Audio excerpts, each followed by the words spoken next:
Hafin samkeppnin Ungskáld en þar eru ungskáld á aldrinum 16 til 25 ára á Akureyri, Húsavík og nágrenni hvött til þáttöku með besta textan sem má vera ljóð, saga, leikrit og svo framvegis. Vonast til að keppnin hvetji ungt fólk til að stunda ritlist og vera ófeimið við að draga fram eigin texta í dagsljósið. Þið tókuð þátt í samkeppninni í fyrra, hvað senduð inn? Já, við sendum báðir ljóð. Já.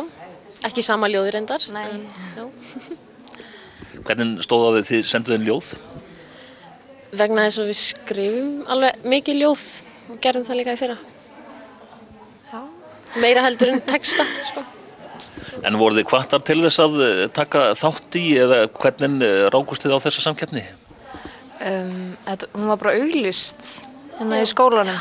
Svo reyndar einn íslenskukennari líka sem að senda okkur tölvupóst með auglýsingunni til að benda okkur á þetta. Þetta er bara öllum nemendum skólans.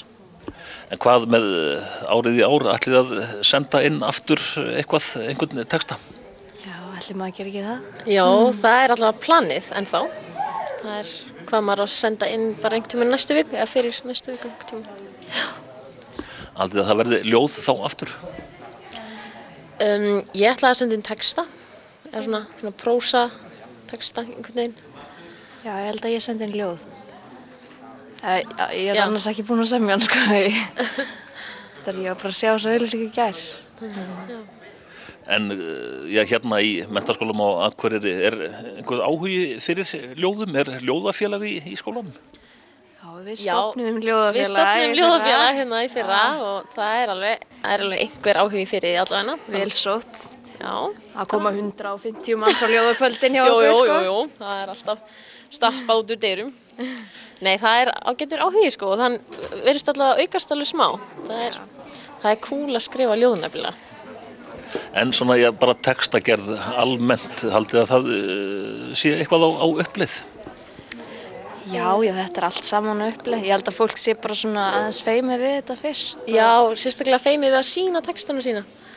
Þannig að, já, en ég held að fólk sé alveg að skrifa meira en maður veit af, sko. Hvaða viðtökur hefur verkefni fengið til þessa? Bara mjög góðar finnst mér. Ég held að það hafi verið 30 eða cirka 30 textar í fyrra og svipað árið þar á undan. Hvers konar textar eru það sem að krakkarnir eru að senda inn?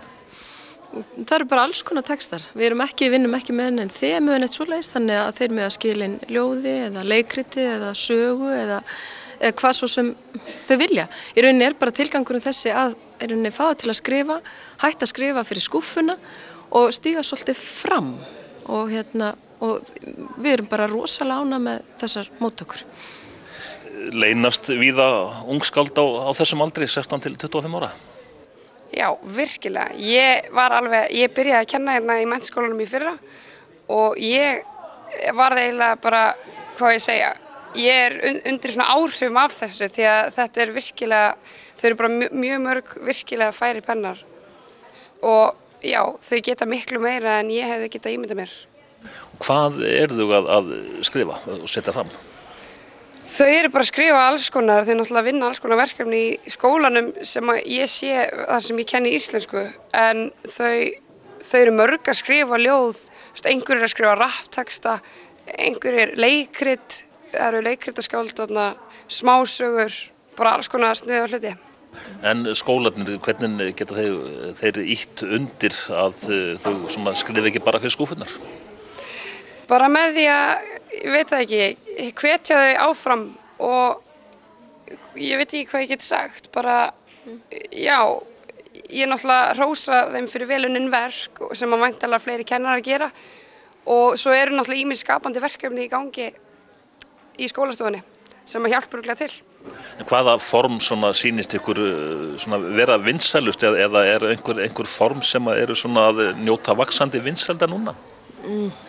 Við náttúrulega eftir að sjá hver skilin verða núna í ár. 11. nóvember er síðasti dagurinn fyrir þau að skila inn. En ljóðið hefur nú verið þó nokkuð Það er kannski eitthvað svona frjálst form sem að þeim hugnast ágætlega og Og svo náttúrulega aldrei að vita hvað við ákveðum að gera núna í ár að fá Andrasna Magnason, rithöfund, til þess að vera með námskeið fyrir þau í skapandi skrifum og skapandi hugsun og kannski skilar það eitthvað öðruvísi textum eða formi heldur en áður. Þetta er bara í 3. skipti sem að við stöndum fyrir þessu sko. Hver er tilgangurinn með þessari keppni? Bara að virkja unga fólki til þess að sýna hvað það getur og bara eins og ég sagði við Huldu áðan þá held ég að ég sé alveg með framtíðar rithöfunda og ljóðskáld í mínum nemendahópum. Þannig að þetta er bara kannski upphafað þeirra ferli, eða ég vil halda það. En þetta er væntanlega líka liður bara í því að ég varðveita til dæmis tunguna. Já, vissulega, það er það. Og bara hvetja þau til þess að skrifa, það er ekkert vera bara ófeimin og að lyfta ritlistinni svolítið upp. Það er, hún gleymist stundum svolítið. Er einhver kynjamunur í þessu? Ekki í fyrra. Í fyrra, ég man nú reyndar ekki hlutföllin, en það voru margir strákar sem að mættu til dæmis á verðlaunaafhendinguna og já, það var, og líka á námskeiðinu á Andrasnæ. Það var bara svona kannski aðeins fleiri stelpur. En samt mjög margir drengir. Hvernig verða verkefni svo kynnt? Sko, það er síðasti skiladagur, 11. nóvember og þetta er fyrir alla á aldrinum 16-25 ára og svo verður niðurstaðan verður kynnt mánudaginn 30. nóvember á Amtsbókasafninu klukkan 4. minnum mig. 5. Held klukkan 5. Já, við höfum eftir að auglýsa allavega betur. En þá er bara tími til stefnu og við bara hvetjum bara alla sem eru á þessum aldri til þess að senda inn í netfangi Ungskáld að Akureyri, bara drífa sig að senda snilldina inn eins og við gerðum orðum það. Það eru verðlaun í boði líka? Já, mjög vegleg peningaverðlaun sem er nú ekki verra. Nei, og bókaverðlaun líka og eins og segir margir sem að koma aðeins og uppbyggingarsjóður Norrlands eystra styrkir þetta og við erum mjög þakklátt fyrir það. Þannig að verkefni nýtu góðvildar og eins og segir þetta er bara hópur sem að hefur kannski orðið pínu út undan. Þess vegna var verkefni til og er nú í 3. skipti.